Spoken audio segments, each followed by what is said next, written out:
He hasn't seen you in a while. No, he hasn't seen Emily in a while, I don't think.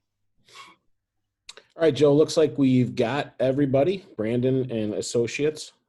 I'd like to start out this week's webinar, welcoming everybody. And I'm going to turn it over to Joe Baudo for introductions and a brief description of what we're going to accomplish tonight. I'm lost.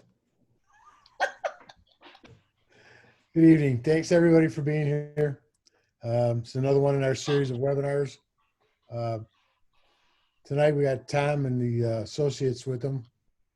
See, I'll start on the top of my screen. David Temkin, Bob Blewick, Tom's in the middle, Kim White, Chuck Egan, Sue Tessier, and Janice Cavaretta. So, Tom, it's up to you. You got it now. You can start telling people how they can get registered and what they need to do or don't do. All right, thanks, Joe. Can you hear me all right? Yeah. All right. I just, I'm going to try to just start this off with the procedures and how the clubs get the portal, and the registration process is pretty simple. They have to go online, and they've been doing it for several years now. I don't think anybody needs to, review that or go into that. But the portal, the way the portal works is it normally comes out in the middle of July or the third week in July, and it waits, and they can't do much until after Congress, until things get voted on and passed and all that kind of good stuff. So we have about 230 or 35 clubs in New York State amateur hockey. And each one, of course, has got a club registrar. The club registrar from the previous season gets an email from Colorado, normally in April, and the email says, are you the registrar for next year? And if you're not, do you know who is? So then that person needs to respond, or we try to keep sending it until we get a response. And that's the person that gets the portal. As of earlier today, out of the 230 or so clubs, 155 or 60 people had responded. So all your clubs, if it's 230 or 240, 150 or 60s right now have the portal and are able to claim players, build rosters, claim coaches, claim volunteers, claim managers, etc. So that's the procedure. When they do open the portal, they have there's a blurb on it, and it was based on what all the district registrars, or most of the district registrars, wanted. That just tells them your roster, even when built, may not be approved until the proper authorities tell us that we can approve them. So right now, New York is not going to approve any rosters until we're told that we should approve them. So that's the portal, all right? And the disclaimer, the other districts, most of the other districts have done the same thing. It's easy for us registrars in New York because we got one board, one group of guys and girls. Mass, Minnesota, Michigan, it's one person, one board we need to contact. You get into the southeast, David Polk, he's got 12 states, 12 affiliates, 12 governors to deal with. It's a headache. Same with the California folks, and the girl that's in Texas, she goes from Utah to Oklahoma. Ours is easy. Theirs is complicated. So that's where it stands.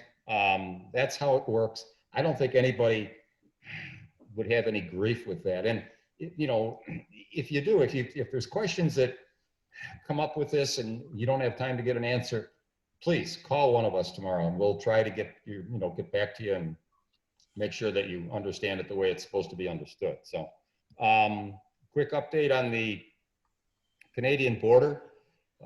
August 21st is the last that was official in the paper, but a lot of the things we're hearing is possibly until the end of the year. So I don't know where that is. And again, we don't know a lot of stuff at this point, but we do know it's August 21st, and we do know that 80% of the Canadian public said we don't want to open it, whatever that means. So I think we're going to see the end of the year, but then again, who knows? One of the associates will talk a little bit about the insurance form, which is already out, and that doesn't we're not going to worry about that till September. maybe one of you guys can cover verification, which gets easier every year because as we verify the young guys and girls, the older ones are already verified. So we're looking at mites and beginners and things like that right now. So that's becoming much easier over the years, especially for New York. I think last year, if I look at the numbers for 1920, we ended up with about 52,000 coaches, players, volunteers, managers in the database in portal. As of today, there's about 15,000 in there. So you can see the difference. That's probably not horrible, but a lot of people at this point are waiting to see what happens because they're not sure what's going to happen, and they're not even sure their rink is going to be open. So the numbers are 25% of what hopefully we'll end up at. So I think, Janice, if you want to just take the list and if there's questions, you can try to ask them. I think Eric said we've got an hour to do this in. And again, if we don't get it done today, call us. We'll figure it out. So go ahead, Janice.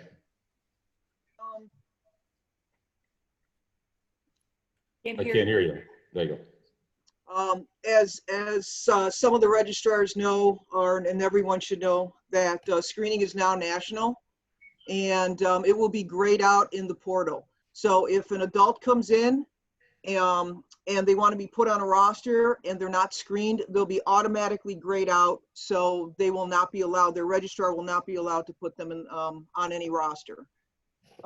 Also, that'll be grayed out this year will be Safe Sport and continuing with the module. So coaches need to have their module or they'll be grayed out also and will not be able to be put on a roster.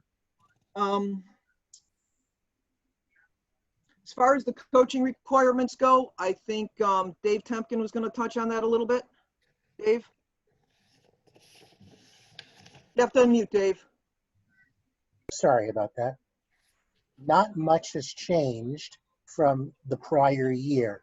You may have heard about changes that were voted on. Those go into effect for next season. So pretty much your coaching requirements are what they all were. You need your screening and your Safe Sport and your your age appropriate module before you become ungraded and can go on a roster. Keep in mind that screening in some jurisdictions is delayed because the courts are closed. So don't expect something the night you do it. You really need to give it a little time. The other thing is with your coaching, because of the situation where some coaches may not be able to have a clinic in their areas, or they may not be comfortable going live to a clinic, we are doing virtual, just like this webinar, we're doing clinics over the air using Zoom. And they've been very successful so far, so please keep looking for those. And you can register for those. We also have a coaching temporary card situation. Do not consider that your one lifetime coaching card. This is an exception made because of the COVID-19 crisis. And you can apply through Colorado for the one-time COVID exemption coaching card, and that'll carry you through this year.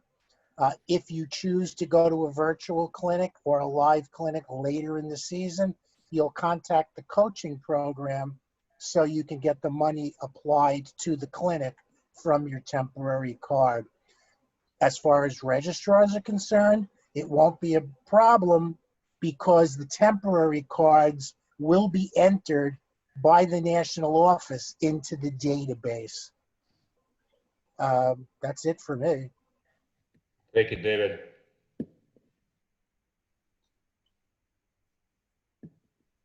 A couple of things on little detailed things if we have players that are non-U.S. citizens on transfers. I know that USA Hockey is processing some of them. I would say get on them sooner rather than later, but they did want to stress that we are not doing commuter players. So if a school that they're registered at is doing online courses. Right now, they're not approving that. Obviously, we won't know that until September. Some schools are doing hybrid. So those transfers probably will be delayed or not processed immediately. If you are requesting an unlimited transfer, then, and that would be with a permanent resident card, I would say submit those to USA Hockey and let them start the transfer process. That's it for me, Tom. One of the other associates. Susan, what do you got? Well, we were asked to talk about how to make a team in the portal, but I'm looking at who's here, and I'm not sure that you still want us to do that. Do you want us to discuss that? How to put a team together, or how to label a team in the portal? I think not so much, Susan, put it together, because I don't believe we have a lot of club registrars on Right. here. I mean, But labeling. I think we should at least touch on the fact of the initials TB, and that ain't me, need to be in the title so that it makes it much easier for us as registrars. It makes it much easier for Mark Lamar as a tournament director. It gets a little complicated because we call our high schools one thing, and we do have tournament bound in the tier 3 group, which really doesn't, you can't do that in portal, as far as they're really not there, but we can put it in there and it's okay. So, you know what I mean? If you have any information that you want to present that may not be directed to the participants that have registered, but could be used for informational purposes later, Right. this webinar is being recorded and it'll be uploaded to our YouTube channel. So if you have information or people want to refer to something, I would say go ahead with whatever you want to present. So, Tom, well, last year we were more, I think, stringent, all of us. Let's say you're called the New York Rangers. You cannot decide that you're going to be called the Silver Sticks for one team under that umbrella. You have to be, every team has to be named what your association is. So if you are the New York Rangers Bantam, then that's what you are. And if you're the tournament, if you are the tournament New York Rangers Bantam, then you have to have TB. And last year we put it at the beginning of the label. And I'm assuming that's exactly the way we're going to do it again this year. That seems to be the best way. It stands out better. Okay. I know it goofs up the program sometimes. Alphabetical order. So Kim, did you want to talk about labeling of, like, for the rosters specific, like goalies and numbers and stuff? Yep. It sounds like the labeling you just discussed, but I want to make sure everybody's still verifying their birth certificates, because that's important that we do that. Has to be done. We want to make sure we define the goalies on the roster and put the players' numbers and the players' positions on the rosters and jersey numbers to make sure that's easier for identification when it comes to tournaments.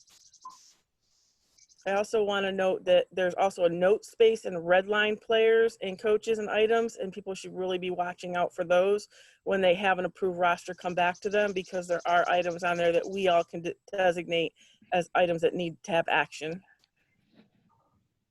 Kim, will you touch on redlining real quick? Sure. Yep. Redlining a player or a coach. Redlining a player would be if they didn't have their birth certificate, if they weren't verified, if they were out of the United States and needed a transfer. Coaches, if they weren't credentialed correctly or had their screening taken care of, which, as Janice just said, now this year will be a little different. But you should look at all of those and the notes that are put on the rosters to make sure that you're ahead of the game and not be identifying those and working on those at the last minute.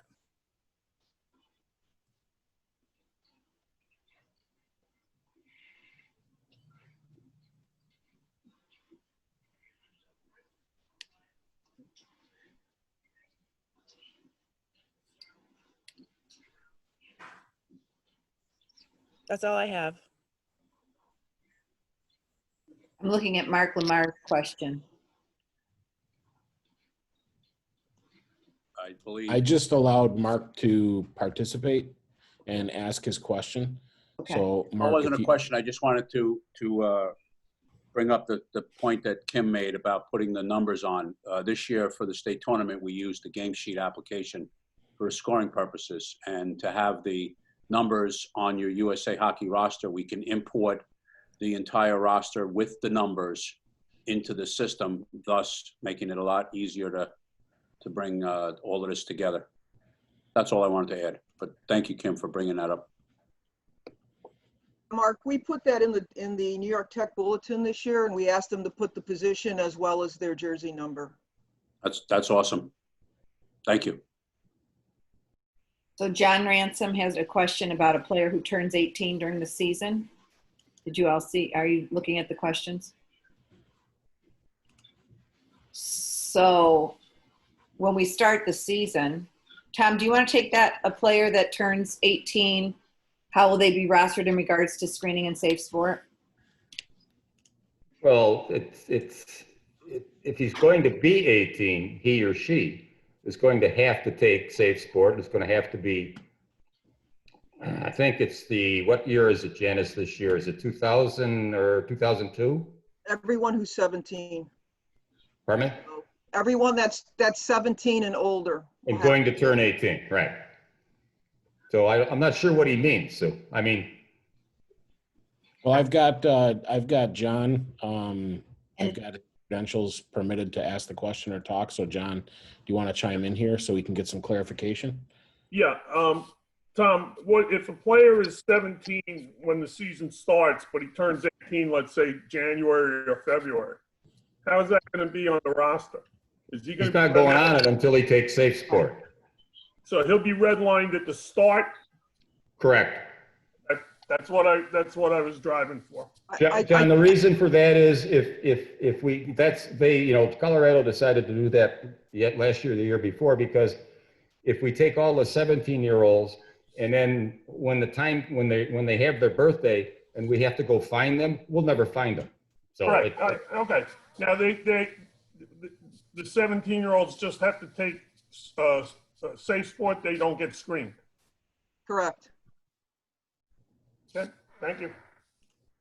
Just a question, Tom, on this, would these kids be redlined or would they be grayed out because of the safe sport?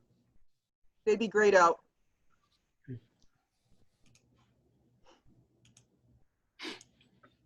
And if the player doesn't turn 18 until say June or July, would they still be grayed out? yes. Yeah, they go by birth years, Bob. Okay. Tony Perino, are you there? Yep. Tony, what was your question? My question wasn't the question. To clarify, when people are saying when they turn 18, I believe the birth years this year for safe sport for 17 and 18s are 2002, 2003. I believe that's correct. I think you're right. I think it was one last year. So in other words, where people are saying, well, if they turn at this point, no, it's either 2002, 2003 birth years for boys anyway. Two, they're already 18 or will be. Correct. Because our boys had to take it last year's 2002s and 2001s. So. Thanks, Correct. Tony. Correct me if I'm wrong, but when an under 18 takes regular safe sport, their parent clicks on a consent when they sign in. Is that true? That's true.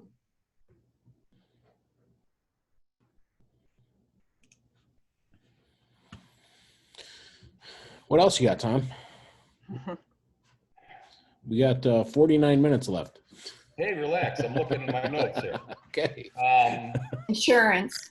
Somebody want to talk about certificates of insurance? Janice, go ahead. What do you think? I was just looking around. Certificate of insurance will not be issued until September. The new form is out. However, Andy Tokaz said that he does not have the new certificate, and since we're still in the previous season, he will not be issuing anything until that September date. Again, the request for the certificate will come from your club registrar to the associate registrar in your area.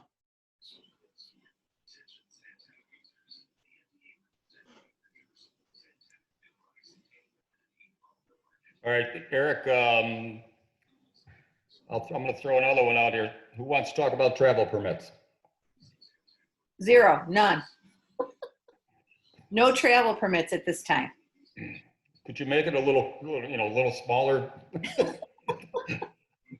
No, that's good. We can't issue them because they can't go anywhere, but just so we mention it, that it's, I got an email today for, I thought it was a hockey tournament, but it was, for Hershey, Pennsylvania, but it's a baseball tournament on August 2nd.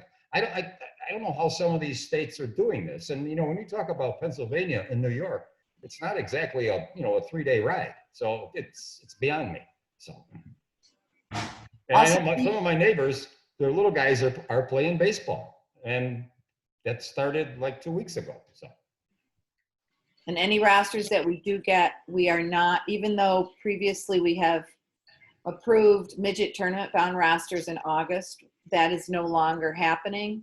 No rosters will be approved until after Governor Cuomo and Mr. Votto and the New York State Board say that we're on hockey time.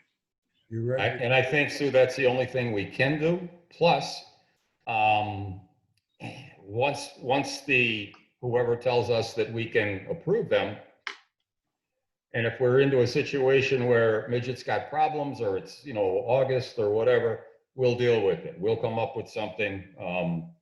We'll just have to deal with it, and we don't know where it's going at this point. So we're going to cross that bridge when we get to it. So.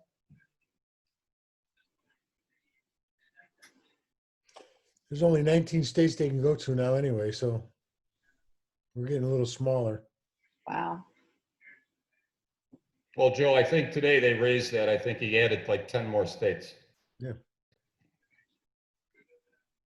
I think that the New York State AHA did an excellent job with the information on their website that makes it pretty clear what is and isn't allowed, and what the issues are if people participate in unsanctioned activities. And people should look at that and take proper heed. David, thank you for saying we did a good job of putting it on our website, because I still get calls every day asking me for a clarification because they don't understand it. So.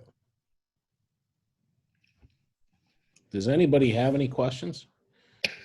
The Q&A kind of died off a little bit. So Tom and associates must be doing an absolutely fantastic job providing all of the necessary information.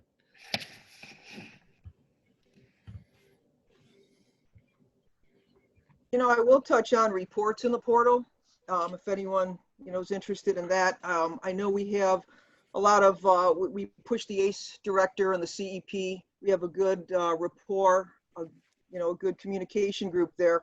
And I'd just like to say that for your registrars, there are canned reports right in the portal registry that will give you the CEP report on all your coaches.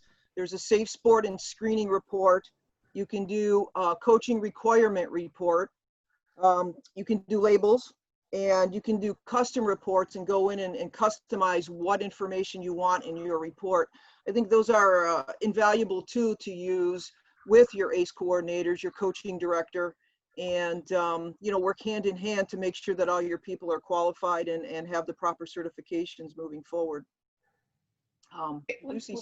We have one question about, or we have a couple questions about the insurance. So I think we weren't clear. So your club registrars have, I shouldn't say that. In my section, I provide the club registrars with the form to fill out to do the request for their insurance, and they fill it out. So it's someone on your board typically, and then they fill out the appropriate paperwork. And this year it is to only be done electronically, correct, Janice? The form Yes, and that we send out, the form Correct. comes from one of the associate registrars. And they fill that out and then they send it to our risk manager. And then the risk manager goes over it and then we'll send the actual certificate of insurance to the person that requested it.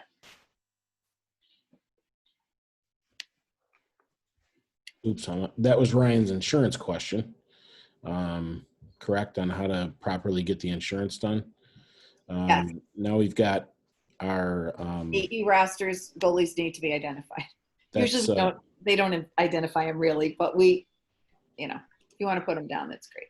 Susan, I think when you give the form to the club registrar, the club registrar sends it to Andy. Or whoever. Sometimes they have a person that just does it. Every association is slightly different.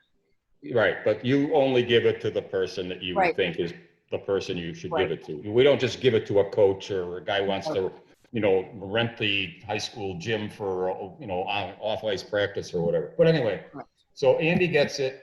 Andy is provided with a list of all the clubs that are in good standing. And if he's not sure, like Tony would say, who the heck is this? All right. So that's how we try to catch the guys and girls that are putting in the form that are really not us. All right. That's why the form gets changed a little bit every year. So they can't use last year's form for this year. Right. So then Andy sends it off to K&K. I'm not sure if K&K sends it back to Andy and Andy sends it to the club, or if K&K sends it directly to the club. But whatever, it doesn't happen until September. So, okay.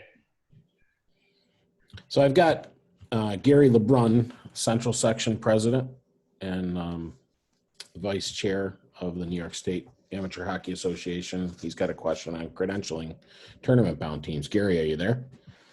Here, consent to treat forms. Do you know if there's going to be an update? same form. It'll be the same. It'll be the same form, yes.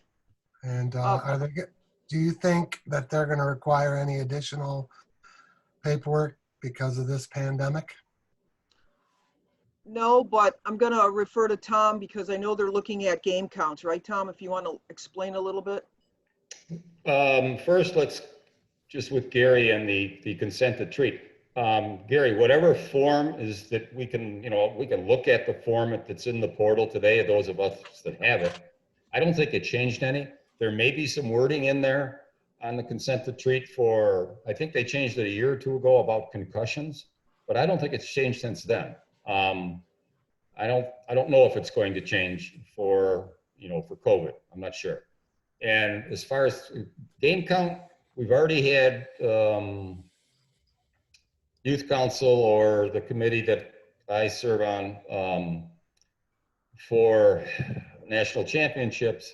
There's already been at least one request for a potential waiver because they're running out of time to where they can get their games in because of the conflicts with school and blah, blah, blah, all that stuff. So I don't know where it's going to go. I think we may see the game count change.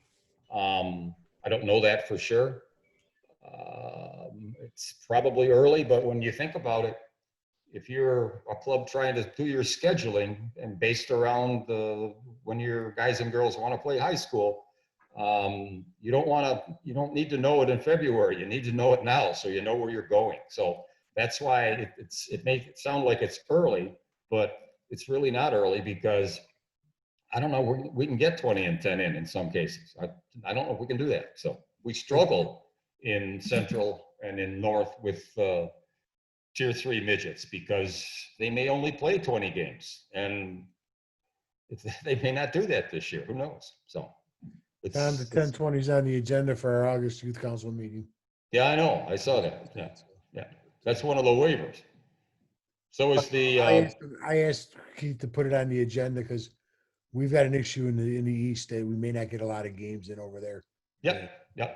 And Central's the same way. Central's having the same problem. So. A quick question. Is there, when a person signs up doing their individual member, participant registration, was a COVID disclaimer added statement during that process, or it's exactly the same as last year? I don't know, David, I'd have to look at the portal. I'm not sure. There is, David. That was added, I believe it was added in May. So those who registered prior to May 1st did not sign it, but those who registered after did sign that. So yes, it is currently in there. Yeah, so it's not part of the consent to treat package because that stayed the same, but it was added to the participant registration. Correct. See Mark Hogan.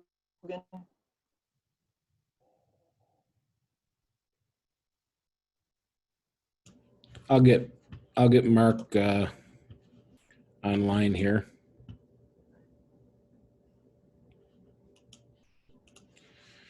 Mark, you there? Muted. Yep.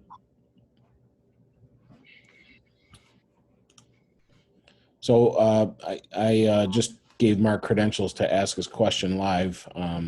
Yep, he just unmuted himself. Go ahead, Mark.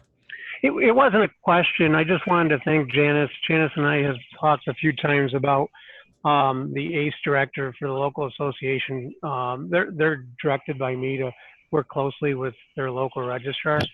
And we have active ACE directors and passive ACE directors. And I think it's especially now with all the changes going on with the CEP guidelines and everything, that each association has an active ACE director that works closely with the registrar. So I wanted to thank Janice for talking about the reporting. I hope to help facilitate better reporting with the ACE directors and the coaches, and want to do the best we can to help all the registers, successfully make sure the coaches are under, compliance or credentialed properly without them having to police it. That should be the ACE director working with their coaches. So. Thanks, Mark. Yep, no problem. Thank you.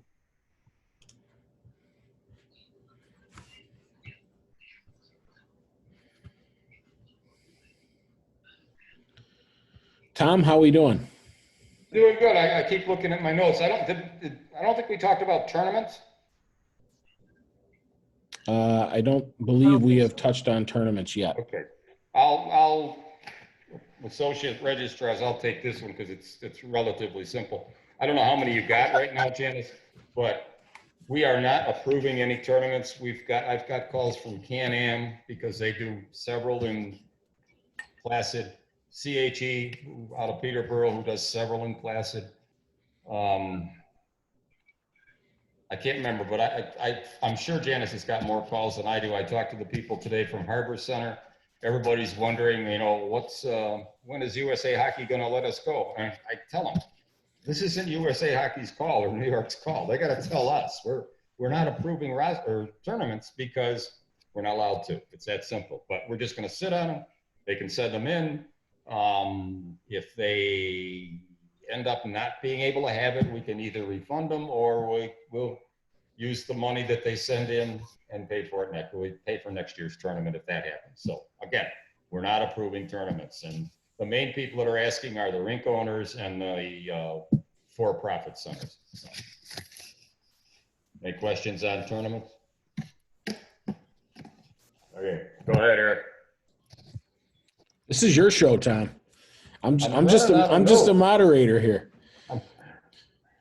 I think we covered just about everything we thought we should. So I expected a few more questions.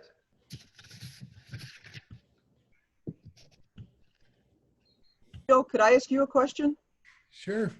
If we have teams that go out of state for tournaments and anything, obviously we're not allowing that. I just want to clarify that is an unsanctioned event at this point.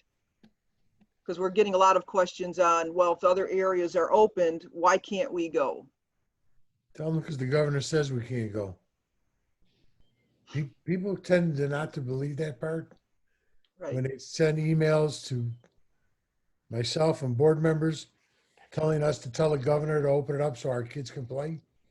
Nobody be happier than to open it up and stop getting emails than me.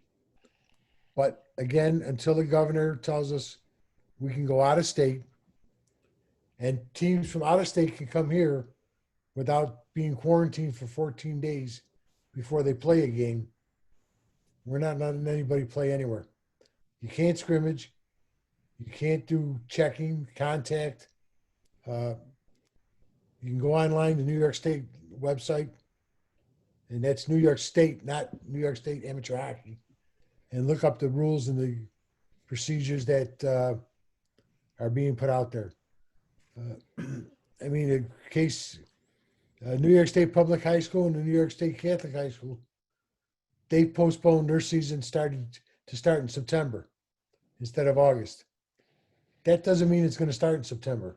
If things don't change, they may push it back to January. We don't know that. So it's everybody's in the same kind of ball game, but I hate to say it this way, there are parents out there that think they know more than everybody else does. They think their kids are immune from all of these problems, and they believe they got to take them there. And my biggest thought is it's July. We're supposed to be doing baseball. Yeah. And people want to keep doing the hockey stuff and go all over the place. As far as I know, Connecticut is shutting down what they're doing with tournaments and games. Massachusetts is doing it. Pennsylvania, New Jersey. So, and then after you get out of those 4 or 5 states, the other 31s are being quarantined by the governor of New York. Can't come here. So, you know, folks realize what we did in New York over 4 months. The people that live here did a great job in trying to control what took place. Everybody thinks it's a joke. The younger kids think it's a joke. They go out and do what they want to do and party. It is not a joke. And our main concern as a board of directors for New York State has always been the safety of our kids that are playing the game. And if them going to a game and getting infected at a game, bringing it home, and starting this thing all over again is not worth the game of hockey right now. And that's me speaking for a guy that's been doing this for a long time. So, yeah, if they want to go, I don't know who's doing it, but in a lot of cases, they're going to tournaments that aren't sanctioned by USA Hockey to begin with.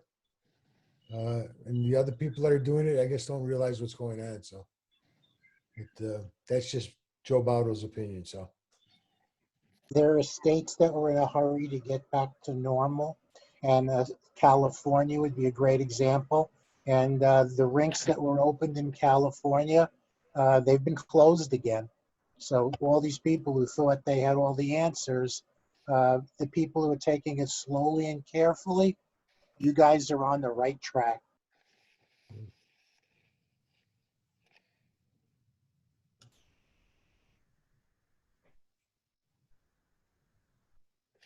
Looks like Tom is grinding through his notes.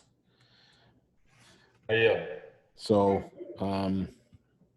does anybody else have any other questions or any other issues that you'd like covered before we sign off from another week of NYS AHA webinars? Tom, do you have anything else you have to cover? Any of the associate registrars, any other information anybody would like to get on the table? I'm good. Associates, you got anything that you think we can throw out there? Janice, one thing that you mentioned last night when we talked was the grayed out people. Instead of us having to deal with it, if someone is grayed out, if a coach is grayed out, they have to contact the investigation company themselves, correct? There's nothing, they can't show us any proof of being screened or anything. If they're grayed out, they go directly to the screening company. Is that correct? Right, and through USA Hockey, we're going to be taken out of the loop this year because the screening company, I believe, is giving a green light, a yellow light, and a red light. And if you have a green light, you're fine. Your record will be merged with the system. You'll be allowed to be placed on a roster, provided you have the other information that you need, the criteria, credentials. If you have a yellow light, I believe you have a right to appeal. If you're not showing it all and you screened, then the person that actually screened needs to take it up with the screening company and USA Hockey. And I think there's a contact thing. One thing too, Sue, you just triggered my memory here, is that when you screen with the new company nationally, they don't send you a separate email that your screening is complete. They send you the initial email when you screen, and then they put a link in there to click on to check your report. But that's the only correspondence you have with the screening company. I believe that is trying to be addressed, but as of this, webinar, that you have to keep that initial email and then click back in and then to get your report. And I recommend everyone download their report, save it as a PDF so that they have it in the future. And I see Ralph's on there and he can further explain, I hope. So. Yeah, I just wanted to enable some of the other board members from New York State Hockey and see if there was any other information or any other questions that any board members wanted to provide. On the screening, if they get a hit, they have 5 days from the initial correspondence with the NCIS will contact them and say that they've had a flag. They have 5 days to respond to the flag. They can ask for an appeal. It goes to the group. All flag items go to select groups of people to review. There's 3 in each group. To review the flag, they decide if the person is eligible or not eligible, deemed on what's in the report.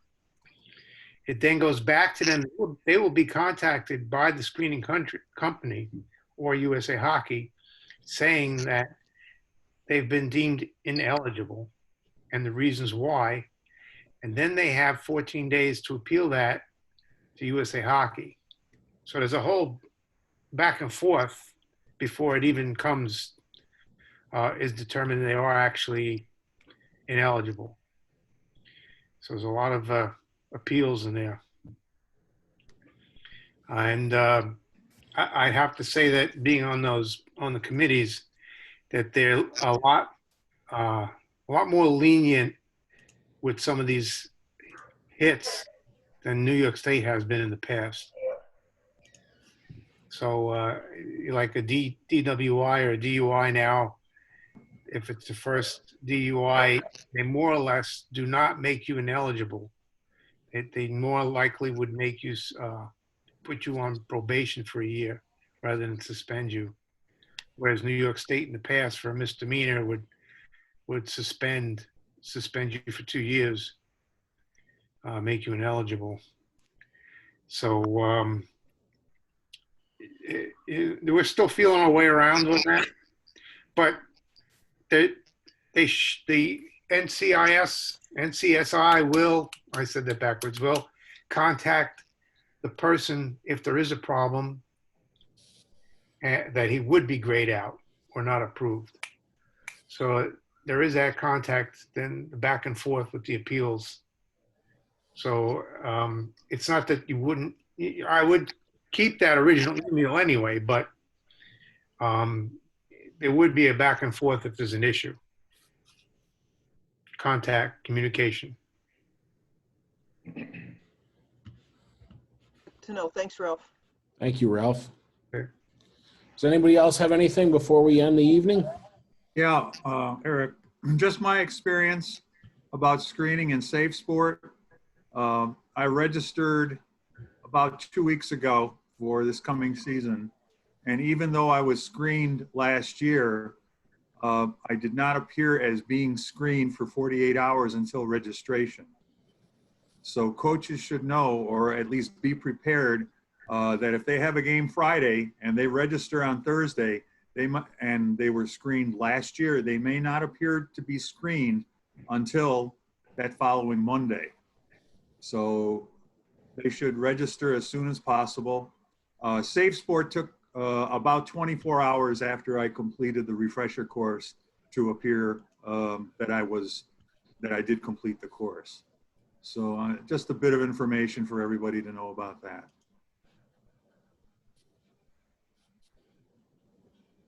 Yeah, I don't know why that is, because they have the database.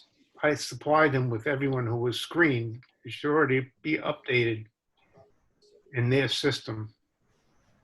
I don't know why there's a delay there. Looks like we might have one final question for the evening from Jean Barreca. So I've enabled Jean's audio. So Jean, why don't you shoot away here? Can we get the contact information at NCSI to send somebody to? Because I just know I'm going to get a panic phone call. I never got an email. I'm not cleared. I swear to God, I did it 3 weeks ago. I mean, some of these coaches can't type their names correctly, let alone get their emails in. Right. So I guarantee something's going to happen and they're going to miss it. And I'd just like to know where to send them. I'm hoping it's only going to be one or two. Kim? But somebody's going to. I would, this is Ralph speaking. I would go to USA Hockey. They have a team of people there. There's Ben Tronez, there's Lauren, there's Don Pino, Casey Jorgensen. The USA Hockey staff would actually then contact NCSI. I believe there's a link.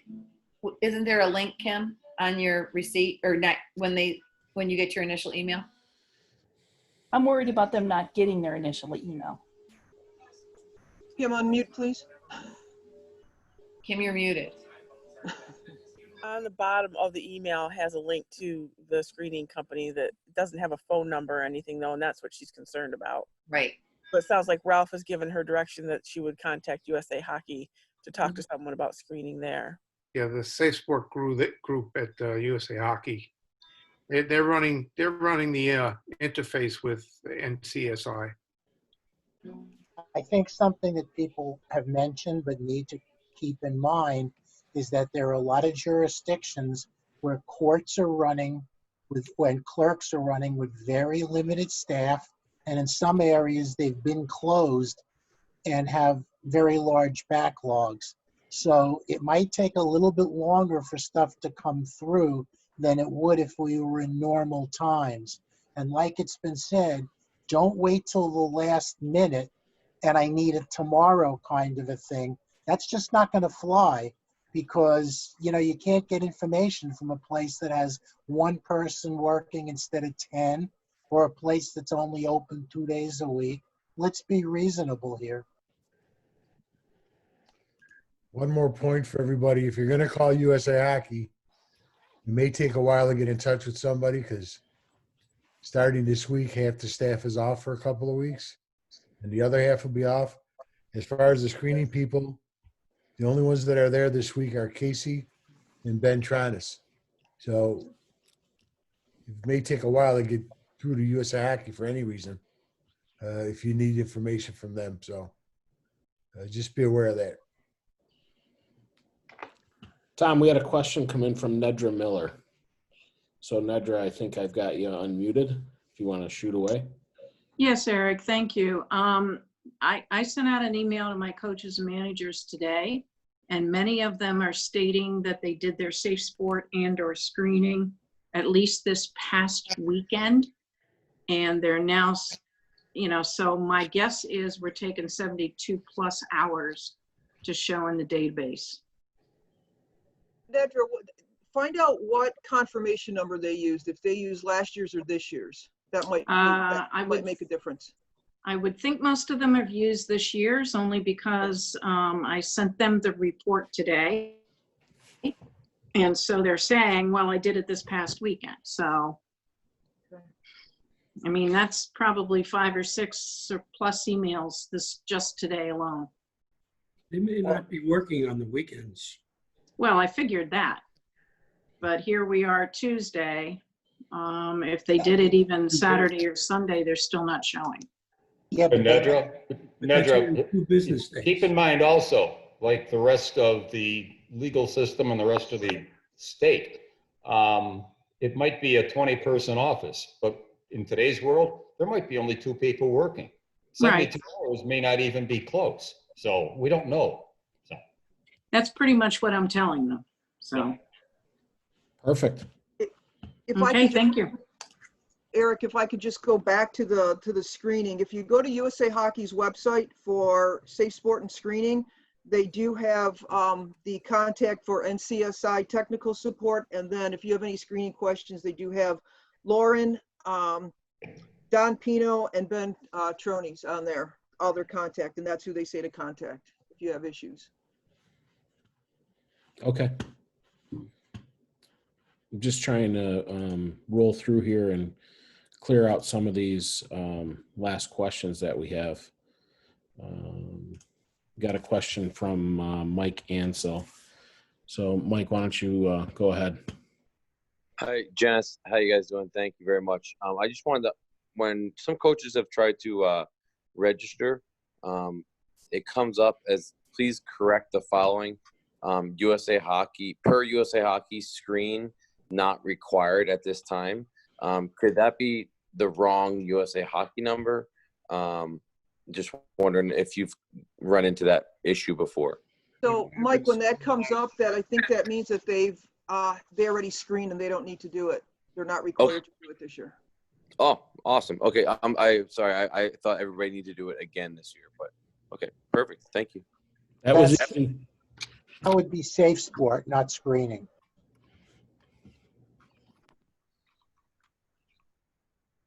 Joe, it looks like, I don't know, unless anybody has anything else, looks like we're coming down to the wire here. So, Tom, Associate Registrar, has one last bite at the apple here before Joe closes us out. No, Eric, and thank you, and thanks to the board for giving us the opportunity. Thanks to the registrars. Again, if you heard something and you're not sure, give us a call tomorrow. Give one of us a call. If we don't know the answer, we'll try to get it for you. But I think it went well. And Eric, again, thank you. Absolutely. Joe, you can close us out. You're on mute. And I think one of our next upcoming webinars here is going to be with Joe Tremarky in the ADM. So Joe's on the clock. I'm going to put him on the hot seat here in the next week or so, seeing as we're going to plan for our next webinars. We're going to plan for it because our contact at USA Hockey, our ADM guy, Hansen, he's furloughed for 2 weeks, so we can't use him. So we're gonna delay it. At this point, we're probably not going to do a webinar next week because we as a board have a meeting we got to put together for ourselves to try to get ready for our annual meeting, which we hope we can accomplish at the end of August, on August 29th, is a physical in-person meeting. We'll hopefully get the information out, if Eric hasn't already gotten it out, as to what's going on. And we'll work on it that way.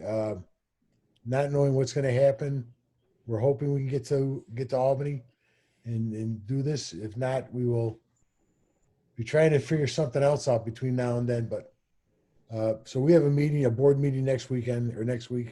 So we won't be doing a webinar next week.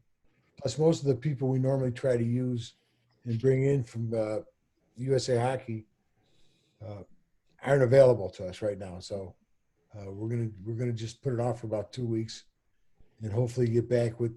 If it's not with Joe Tremarky and ADM, we're talking about trying to do IT with Cameron Eckmeyer and our staff and do stuff like that. Club Excellence with Brad. And we have I have a list of other ones we want to do. So we're going to try to do one in a couple of weeks with Mike Shapey and all of our guys that wear striped shirts, with stripes going up and down instead of sideways. So, but no, thank everybody again for being here. This webinar is all of our other webinars will be placed on YouTube, on our New York State YouTube site.